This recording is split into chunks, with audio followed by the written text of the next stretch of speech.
So I'm very pleased today that we are talking with Julia Coney, who is a writer, a consultant, a speaker. She is the founder, in fact, of Black Wine Professionals. Um, and I'm going to ask you about that in a few moments, Julia, but I also want to say thank you for being a friend of Come Over October. I know that wine is very meaningful to you as it is to me. And in fact, let me start there. How did your love of wine develop? Where did your love of wine come from?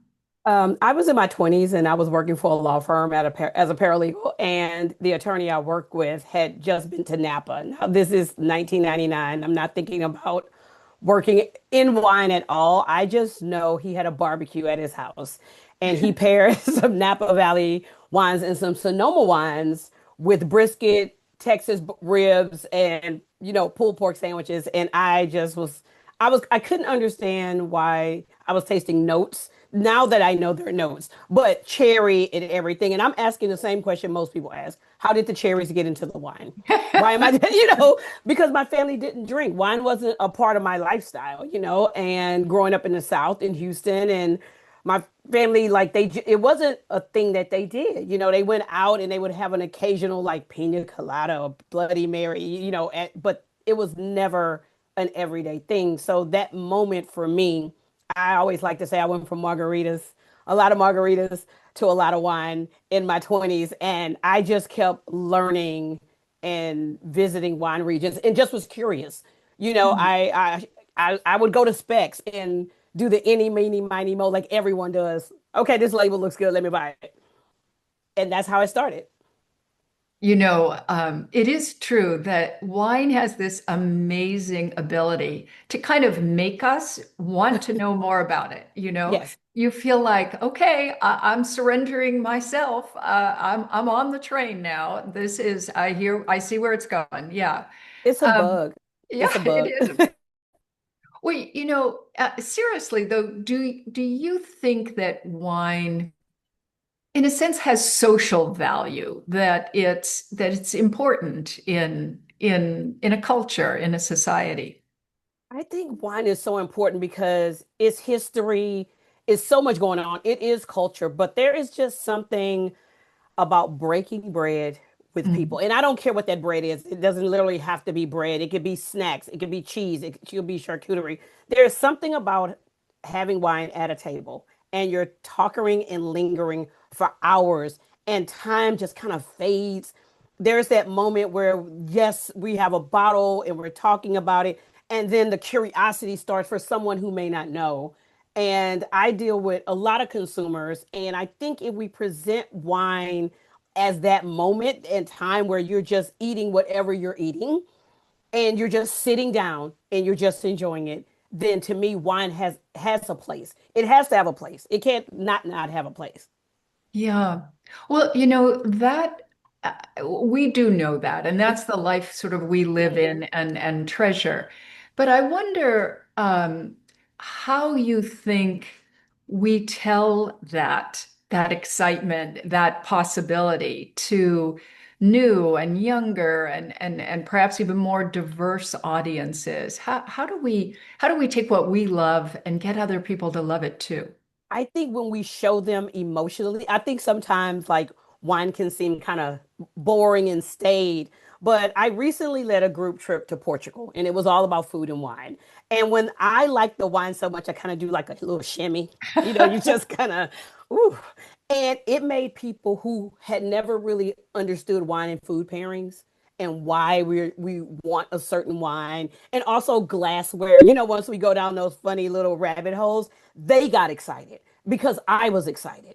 And I think my excitement just helped them more. And it's okay to you enjoy wine so much that your shoulders just shimmy and a smile comes on your face, or sometimes you can be brought to tears. I've had wines that literally made me cry in Yeah. public, and I'm okay with that, right? That was just so much emotion going. It could be one of those wines I've read about for years and I finally get to taste. And I was with someone who also got it. And people around me was like, what did you drink? What was it? there, I think we just also with wine maybe show our vulnerability as part of Hmm.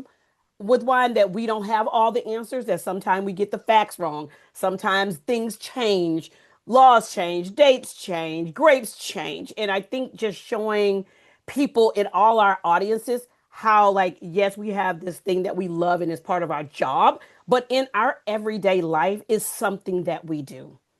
It is just a part of every day. Not all day, every day, but just a little bit of, I like call it glimmers of happiness, a simple luxury of taking that wine, taking that glass, and just like it's an exhale. And there are wine. I'm so excited because wine for me is always is going to be there. And I think for younger people, I think if we show them the joy that we have with wine and they see our joy, then that joy becomes infectious, right? They get to see it, Absolutely. and we can talk about their wines and what they want to eat, right? Like it may not be what we prefer. Maybe it's something in a bag, but there is a wine for that meal that they're having. It is so true. And I'm so with you. I think, I always call this like the Harry met Sally moment. Like I'll have what she's having, Exactly. right? Yes. That when you show your own passion for wine, that is, as you say, infectious. It's addictive. People want in on it too. And luckily, a bottle is a bottle. It's for more than one person. So there's always wine to go around. But It's also to that emotion, right? I think I tell people it's kind of like wine sometimes are like is like books. Sometimes you pick up a book to read and everyone around you is excited to read this book. And you pick it up and you go, well, I'm just not into this book right now. And that's okay. Maybe you can come back into that book, and later the summer or another season, you love the book, right? I think wine is that same way. We have to teach people maybe on the first sip is not for you.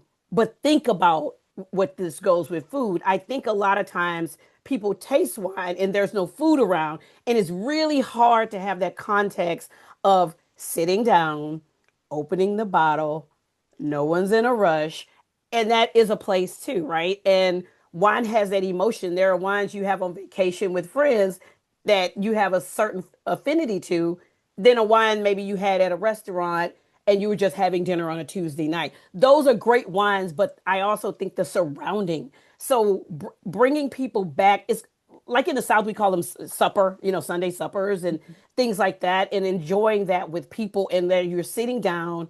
I always tell people put the phone down. I am a big, totally. I mean, take a photo of the label and then can we like put the phone away? Can we, so you remember what we had, but just sitting down and talking and communicating with wine and whatever beverage. And that's what I think is the beauty of wine. I don't really believe any other beverage that does that, in my Mm, opinion, that no, brings out the essence of food. And when I talk to people, I always like say, wine changes food, food changes wine. And if we can remember that in such hectic and busy times as everyone is having, just taking that, people call it self-care. I call it, sitting down is the same thing, and just taking a moment, taking a pause. I also have people close their eyes now when they're smelling wine, oh because yeah. now they're trying to figure things out, right?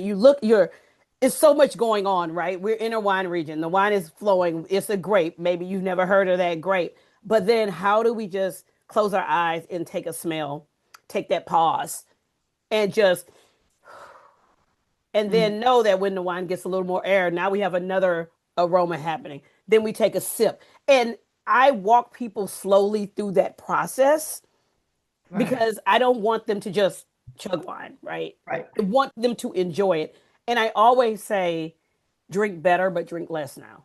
Yeah. You're reminding me just your comments about food and thinking about the catching someone in the right moment. A number of years ago, I hadn't thought about this in a long time, but I was actually in the Texas Hill Country. I was outside. It was at like a pretty basic barbecue joint, Hmm. And there was a guy there, plaid shirt, baseball cap, eating barbecue. And he had a big beer. And I said to him, hi, I know you don't know me, but why do you like beer with barbecue? And he said, it's cold, it has bubbles, it's really refreshing. And I said, would you try something for me? And he's like, wow, okay. I handed him a glass of, I don't know if it was Prosecco or Cava, or it was some, Hmm. relatively inexpensive sparkling wine. I'm like, okay, here it is. It's cold. It has bubbles in it. It's really refreshing. Tell me how it is with a brisket. And he said, I have never had wine before, and I'm going to have wine with barbecue from now on. This is great. And it was such a funny moment. I'm not even sure what compelled me to do it, but it was a comfortable circumstance for him. It wasn't challenging in a way. He still Hmm. had his beer there if he wanted to go back to it. But it reminded me that sometimes it's just a matter of saying to someone else, "Hey, try this. Yeah. I think you're gonna like it. It could be, it could be interesting. You may fall in love with it." But that's what I think we have to do. Like there's a like I'm always think I'm a snacker. Anybody know me? I'm like a snacker. I'm always thinking of like wine and snacks and wine and food and not always like the beautiful meals that I always have, but the simple meals I prepare at home, like or have a rotisserie chicken I really went and bought from the grocery store. Nothing I made, right? A baked piece of fish, a simple green salad on the side. Those kind of meals and just going, what wine today? So I have a lot of friends who they're into fashion, right? And they go every morning. They're excited about their closet. They're excited about what they're going to pull out. For me, wine is that. I Mm, like to pull out a wine and go, what are we going to have with this? And let that day the wine is the star, right? Some days the yeah. food's the star and some days the wine the star, but more than likely for me the wine is the star. And I just go, hey, let me just have a glass. There I try, I talk to people about systems that can preserve wine. If you're alone where you can just have one glass, I talk a lot about with consumers about the core of it because I think it's a great um piece Mm, of wine equipment for your wine journey, because and I also let them know wine is a journey. You that's a good won't get it. point. You won't get it at one time. It's like it completely changes. I was like, you take a lot of certifications and you see people with certifications, and in 3 years, those certifications are completely different because wine law has changed and wine regions are changing. So I let them know like this is a journey, not a sprint. Like you have to be in it for the long haul and think of it as a long haul.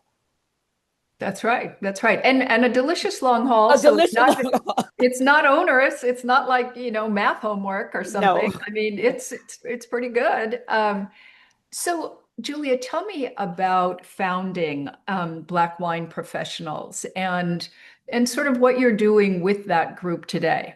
Well, what I wanted to do with Black Wine Professionals is to have people that never, were mentioned in articles, they're getting access to like wine tastings and they're on, those trade show lists. So it's a list for the trade primarily that work in the industry for them to like reach out to people whenever they need somebody for an article, a trip, or just to learn. I was always going to some of the trade shows and I would be the only one. And I love now that I go and I see more diverse people in all ages as well at these tastings. And it's just because that is wine. Wine is a communal product.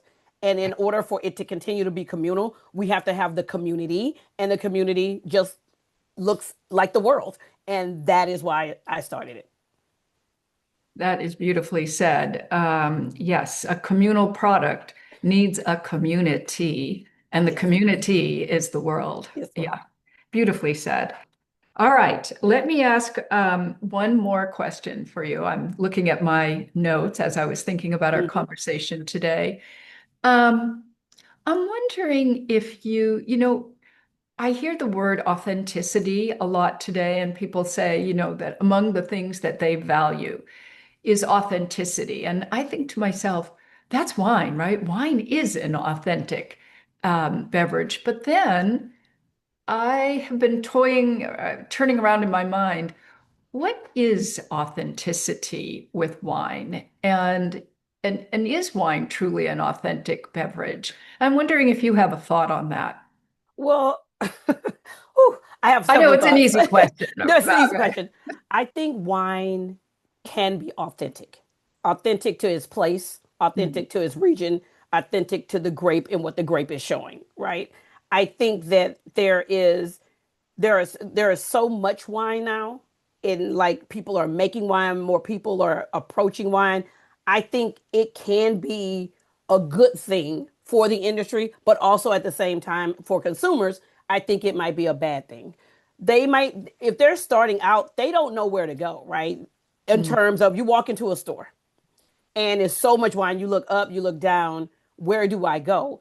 And I always like to tell people, if you want to start in wine, pick one grape, and for 1 month have that grape from the region where it started originally, mm, and then from there go into other regions that have that grape, and so you can see an authentic expression from the beginning until where it is now. And so for me, authenticity, when people say that, we want to be authentic and we want wine to be authentic, I just, do they mean well made wine? Because I want to just drink good juice made by really great people and connect to the land. That is a portion that I am very attuned to. Where is this made? How is this made? How is it going to play in my lifestyle? And so those questions for me are more of rule number one, drink what you like. Rule number two, refer to rule one. I can't focus, as we want more people into wine, I think the authenticity grows from there. I think it doesn't start for people, a consumer. They don't think about the word authentic. They think, hey, I want something to go to eat with. But as you say, when that bug hits, and I always say it will hit, it will mm. eventually, if you keep drinking wine, something, maybe not a professional buy, but they'll buy your books. They'll buy all the wine books. They'll learn the lingo because they want to be a part of that wine community. So for me, the authenticity of wine is how authentic our community is. Mm, mm. Yeah, beautifully said. Well, Julia, it's been great to talk with you today. Thank you so much, and thanks for your words. Your words today are, everything that we believe in at Come Over October, trying so hard to put the community in communalness, and so we're grateful for your words today. Thanks for sharing them with us. No, I'm glad to have it. And I mean, I think the campaign Come Over October is very important. I think it allows people to really, really think. I think we're at a time where we need to slow down and enjoy the simple luxuries of life. And opening a bottle with someone, wherever that may be, wherever your home, their home, in a park, wherever it may be, I think is very important to the livelihood of us as a community, and and just embracing life. Beautifully said. All right, my friend. Good Okay. seeing you. Good seeing you. Thank you, Karen. Okay. Okay. Bye. Bye.